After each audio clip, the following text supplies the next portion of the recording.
Zdravo, dragi ljudi, opet mi zajedno. Ako me neko još ne zna, ja sam Pipi Mila Dragica. Ovdje smo da radimo zajedno, odnosno snimamo ove video snimke da bi mogli da ih gledate, da bi mogli da izgradite svoju mudrost. Drago mi je da ovo mogu da radim. Oni koji me ne znate, bila sam bolesna od karcinoma, dešavale su mi se stvari koje su me toliko dovele do svesti da sam počela da odgovaram mudro sama sebi i ljudima oko sebe, a onda smo shvatili koliko je ovo od vrednosti i ljudi su sve više i više počeli da me pitaju, da traže od mene, ja sam sve više i više davala odgovor. Onda smo došli na zaključak da je odlično da se ovo ovako nešto uradi, kako bi to i ostalo zapisano, kako bi mogli i ljudi da gledaju koji trenutno sada ne znaju za sve ovo. Pišite u komentarima, hvala svima onima koji pišete, koji se zahvaljujete, hvala vam od srca. Pišite još koje ideje imate, ukoliko imate pitanja, šta i kako.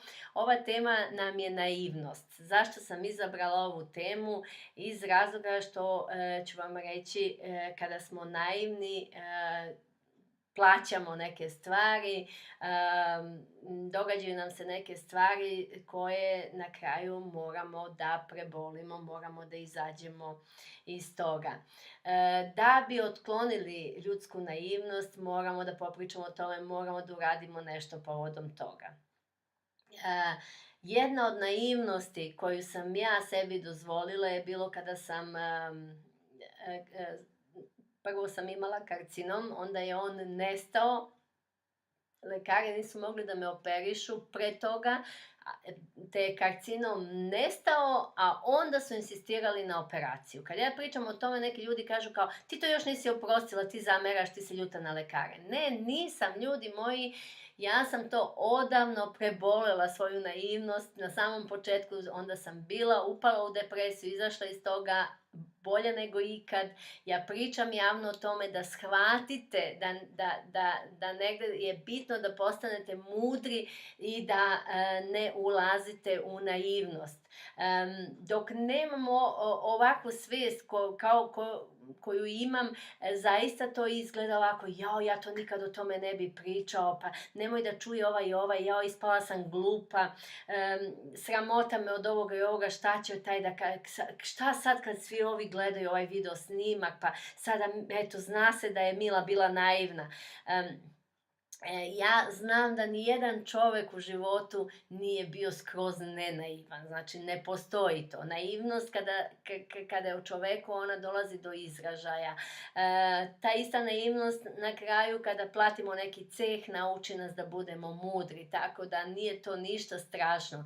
Ali imala sam prilike da je jedna osoba jednom rekla, pametan se uči na tuđim greškama i znam da ima mnogo pametnih ljudi, znam da ovo može mnogima da poveća njihovu mudrost. Zašto bih ja sad to zadržala za sebe? To je kao ono draguljč, ono sad sam, neka je on se zeznu, ja sam se zeznu, sad ću da ćutim sve se, nek se i on zezne, nek se i njemu to desi. To su stvari dečiji filmovi i tako, ali upravo to, mislim da to ne trebamo da budemo zaista, da trebamo da delimo sa drugima. Devojke, radite na tome da budete mudre, da ne prođete ono što sam ja prošla, ne budite naivne. Nemate razloga da pristupite bolestima i da onda morate da prođete kroz razne operacije. Jeste, neko kaže, to je od tebe napravilo ovu. Jeste, zato što nisam imala jednu Milu Pipi i više Mile Pipi koje bi nam sve ovo pojasnile, davale. Nisam ja bila glupa da ne mogu da shvatim sve ovo kad bi mi neko to pojasnio, ali nemamo dovoljno dobro objašnjenje. Imamo jako puno video snimaka danas oko svega i svačega, ali to je sve stavljeno u jedan koš. Ništa se to ne razume ako vi sami nemate svest. Oko emocija, oko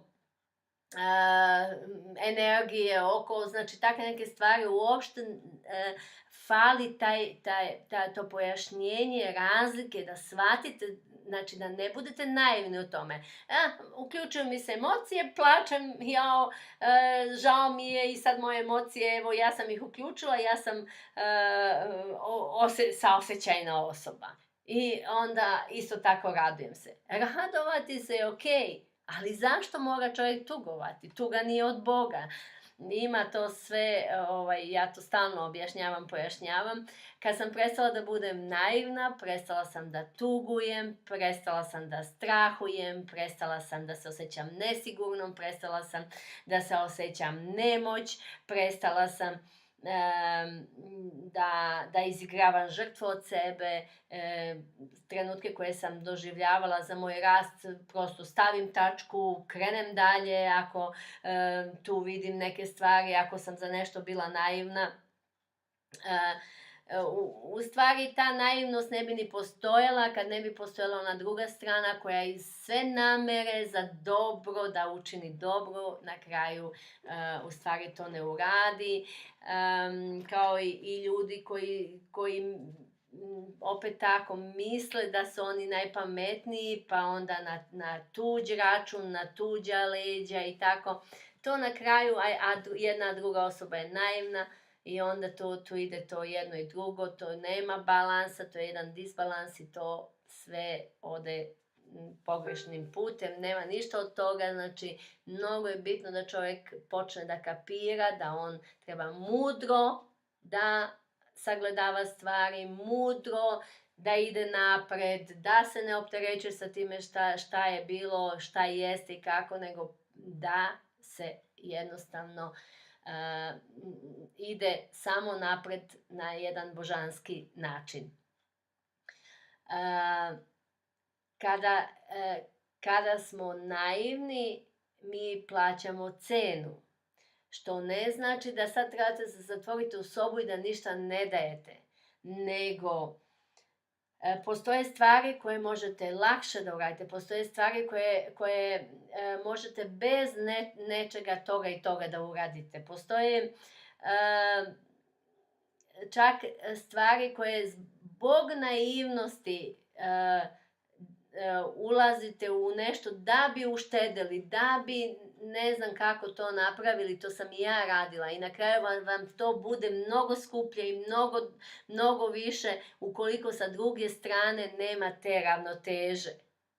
Zato kada postane to jasno, onda vi vidite sa kim možete i ne dozvoljavate ljudima koji nisu na tom nivou vašem, to što ta osoba ne može da isprati, prosto ne ulazite u tu njenu naivnost, nego vi samo idete dalje.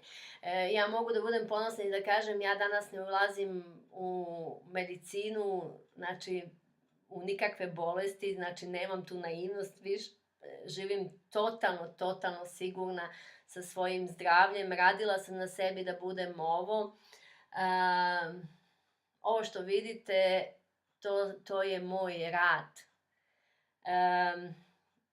Mnogo je bitno da što bolje sazrevamo, da što mudrije budemo i što veću mudrost razvijemo. To i jeste taj naš zadatak ovde na planeti. Mudar čovek neće da učini ono suprotno. Da bude pohlepan, da bude otimač, da bude lopov, da bude šta još sve to, na primjer, što su 10 Božih zapovesti, baš to. Čak i ono kad kažu kao ima i samo jednog Boga. Mudar čovjek sebe stavlja u jedno, znači sa božanskim. To je ta mudrost i poštuje tu Božju zapovest. Nema Boga osim toga, znači nema tog Boga koji će meni da odredi, da ne znam, da me zaustavi, da ostvarim svoj cilj, ja sam imala prilike u mom prošlom, prethodnom što sam prošla. I eto jedna mudrost koju sam ja uradila kada su mi lekari insistirali da primim zračenja. Znači da me zrače i da me zrače, ja kažem neću i mora, ali sam ja stekla mudrost da nije, ja sam rekla nema šanse više, sada shvatite da sam ja okej. Znači ja sam mudra, nisam im to rekla, ali ja sam okej 100%. Ja preuzimam život 100% u svoje ruke. Zaboravite to.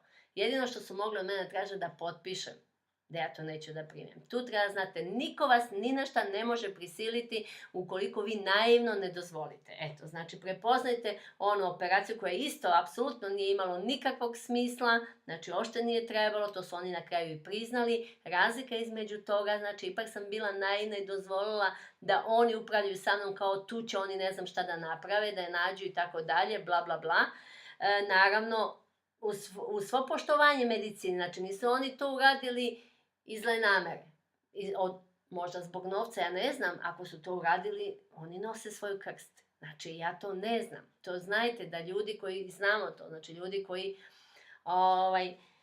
neke stvari rade kako rade, bez neke kontrole, mudrosti, to je u stvari prelazi u podlost, to je onda lična odgovornost. Eto tako, budite mudri, zaboravite na naivnost.